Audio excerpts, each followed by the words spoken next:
So, in this lecture, we're going to talk about what you need to do before starting with anything.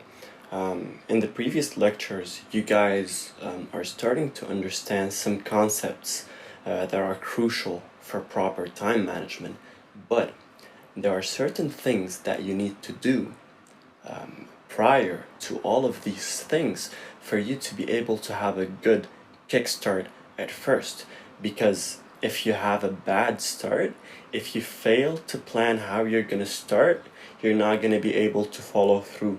Even if you know these principles, you're going to face a lot of obstacles. So we're going to talk about the right way to start. So when you plan everything ahead, your road becomes clearer and easier to take. If you say I want to get food and you get inside your car and you start driving not knowing where you're going, it's going to take a lot of time to figure it out, and you might waste a lot of time. But if you say, okay, I want to get Burger King, you go down to your car, you put the GPS, you get Burger King, you eat, and you go back home. This is you managing your time effectively. Why? Because you planned ahead. You have a goal this week, let's say, to hit the gym 5 times. It's Sunday, you say, okay, this week I'm gonna hit the gym 5 times. But then you wake up on Monday and you're like, okay, what am I gonna do today? Maybe legs. No, actually I should do arms. And then you get confused and you say, okay, I'm gonna do arms. But then you don't have a workout plan to follow, and then you need to find a workout plan, and you end up wasting so much time. You end up wasting the time that you could have spent at the gym finishing your workout. So when you plan ahead, the road becomes clearer and easier to take, and you'll be able to save a lot of time. And not just that, you'll be able to be more productive because you're not wasting time and willpower on useless tasks that you should have done before in order for you to be able to start with what's important. So always keep in mind, when you want to start with something, be a bullet. A bullet doesn't decide which direction it should follow when it's in the air. And that's exactly what you should do. You should prepare yourself ahead. Aim towards your goals, have a plan, know what you need to do, and then go after them. Planning ahead helps the most with procrastination, because we'll take the same example. If you want to start going to the gym on Monday and you don't have a plan, okay, you need to decide what you're going to do today, if it's cardio, if it's push day, if it's legs day. And then after that, you need to figure out what exercises you're going to do. And then when you realize and you figure out what exercises you're going to do and all of that, then you find yourself that you wasted an hour and a half, and now you have something else to do, and therefore you procrastinate going to the gym, and you skip going on Monday, and this thing might go on and on. On Monday, let's say Tuesday, you go and you do whatever you planned on Monday, and then you get to Wednesday and you don't have a plan for Wednesday, right? And you're gonna keep procrastinating, and this is how people eventually fail at perseverance, at staying at the gym and achieving their goals.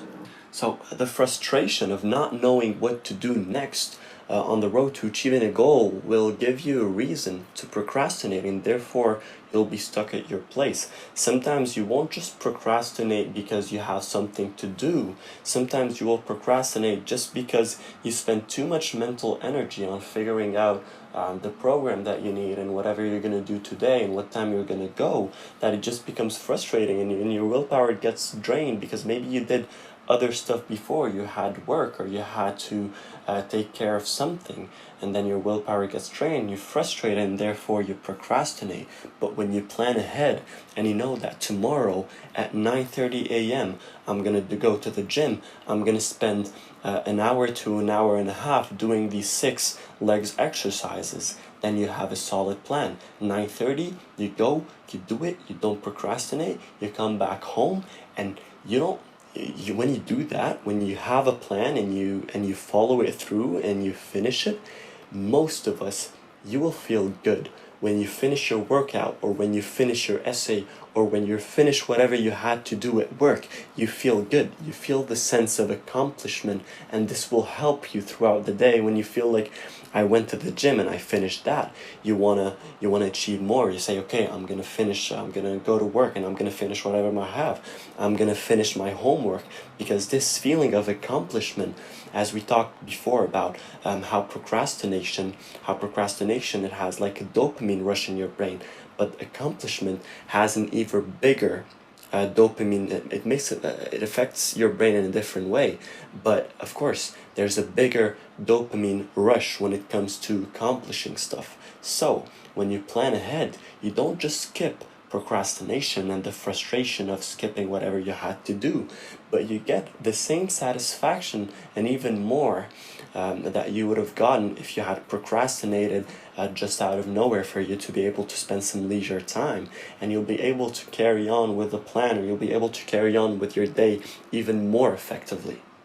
That's of course if you have a plan for the rest of the day. If you only have a plan for the gym, and then you have an assignment that you need to do, an essay, but you don't have the outline for the essay, you don't know what you're gonna write about, and you don't know, for example, how many pages or what the topic is, you're gonna fall into the same frustration, into the same procrastination. And that's exactly why planning ahead would save you a lot of time and a lot of mental energy, because as we said before, it's not just about time management, it's about mind management. And of course, it's not that easy. Planning and following through with the plan can be hard. And sometimes when you're putting a plan towards a certain goal, you might encounter a lot of things on this plan that you're not comfortable with. A lot of instances, you have some stuff that you need to do that needs to push you out of your comfort zone. And usually when people encounter these things require a lot of willpower for you to be able to overcome the fear, get out of your comfort zone and do them, right? So the first action we should do on the road to success is facing our fear and getting out of our comfort zone, because the more we get out of the comfort zone, the easier it is for us next time to get out of the comfort zone again. So of course, the first few times you might fail to follow and carry on with the plan that you have, but you don't stop there. You keep going back at it, because practice makes perfect. If at the first sight of you getting out of your comfort zone, you just say, oh, I can't do this, and you stop the plan right there, just because you can't get out of your comfort zone. I'm going to be very honest, this will not just affect your time management, this will prevent you from achieving your goals properly. So sometimes the only thing standing between achieving your goals and you is not just time management. It's not just time that's the issue. Sometimes it's putting the plan and following through with it that can be hard, because as I said, it might demand you to get out of your comfort zone. It might demand you, for example, to say, no, I can't see my friends tonight, I can't go out with the boys tonight, or I can't have a girls' night out tonight. And this you might not feel comfortable with this, because you're used to going out every single time somebody has a plan. But you need to get out of your comfort zone and follow on and carry on with the plan in order for you to be able to effectively manage your time. And eventually, you're doing it for a good purpose, which is your goals and your dreams. And when you do that, everything will seem easier. So what now? First, you get organized. Before you start your day, sit down on the desk, clean it up from distractions and items that won't contribute to your work. Always have the things that you might need to get the job done on the table, so you don't get distracted and you say, oh, I need to go to the other room to pick up whatever thing, and then you notice that notifications on your phone, and then you spend half an hour on your phone. You don't want that. Put the distractions aside. Sit down and put everything you need in order for you to not leave the desk and just sit down and finish whatever you had to do. The cleaner the workplace, the better. So you need to get organized in terms of the workplace, and then you need to plan ahead. Everyone in life has a goal, and the biggest reason why most people never reach that goal is because they failed at planning ahead. So put a plan. Before even getting organized, you need to have a plan, right?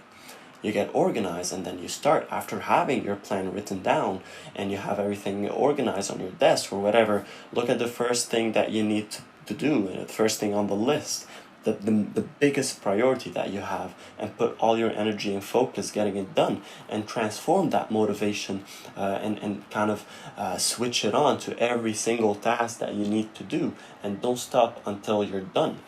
Sometimes, as we talked about before, you're going to get tired, you're going to feel like you're going to procrastinate. So when I say don't stop until you're done, I'm talking about the crucial 20%. Even if you have to procrastinate on the least important tasks and not the priorities.